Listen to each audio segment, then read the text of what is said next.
Trump was in a celebratory mood today, posing for victory photos. The man of the moment. And, you know, when he isn't double fisting McFlurries, he doesn't know what to do with his hands. He kind of does part of YMCA. I don't know, or Zumba. I'm not sure what that is, but maybe he's trying to fly. But Trump took part in a signing. Future historians may very well revisit the extraordinary night Donald Trump stepped into Jimmy Kimmel's late-night studio expecting an easy win, only to leave behind a silence no one in the room could forget. The atmosphere felt different from the beginning. The studio lights were bright, the audience energized, but beneath the excitement was a tension that was impossible to ignore. Crew members moved with unusual urgency. Producers spoke quietly through their headsets.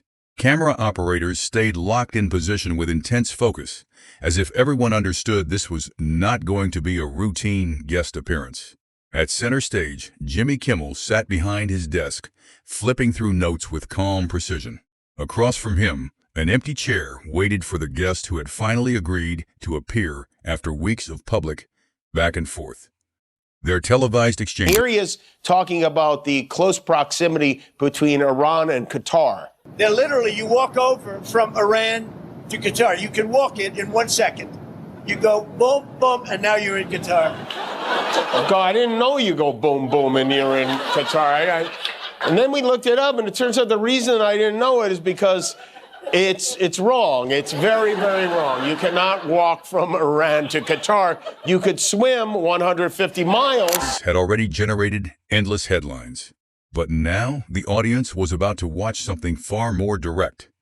A face-to-face encounter between two figures known for commanding attention in very different ways. When the curtain opened and Donald Trump walked onto the stage, the room exploded into a mix of applause, laughter, and intense anticipation. Trump waved confidently to the crowd, wearing the familiar grin of someone convinced he controlled the room before saying a word. He shook Kimmel's hand, took his seat, and for the opening minutes kept things light, trading remarks about politics, media coverage, and the usual late-night format. But eventually the tone shifted. Trump leaned back with a smile and delivered a familiar criticism, suggesting that late-night hosts were really political activists, pretending to be comedians.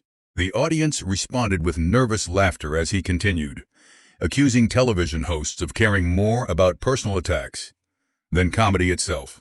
It was a line he had delivered before in interviews and online.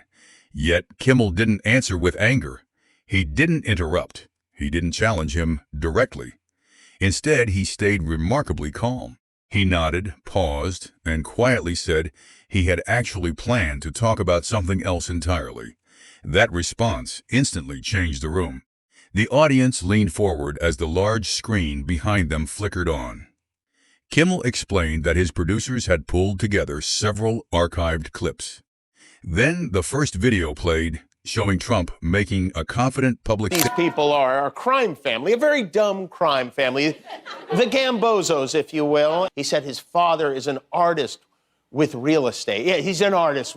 He's Vincent Van Gogh to jail. Which the president once again made time to mention his favorite moron, me. He's doing really well. Totally dominates the late night. Totally dominates. So I guess there's morons that they have at the other. Kimmel, what bad people? Thank you. You know, Donald, you mentioned me. I'm thinking about you. From the past. Murmurs spread across the studio as people recognized it. Kimmel said nothing. He simply let the footage continue. One clip turned into another, then another. Each one showed Trump making statements that sharply conflicted with later comments he had made publicly. There was no narration, no punchline, no setup, just the footage speaking for itself. Slowly, the laughter disappeared. The energy shifted. By the fourth clip, the room had gone nearly silent. Trump finally waved his hand dismissively and insisted that replaying old footage proved nothing. Kimmel gave a small shrug and calmly replied that he never claimed it did. The audience laughed, but now the laughter felt different. Sharper.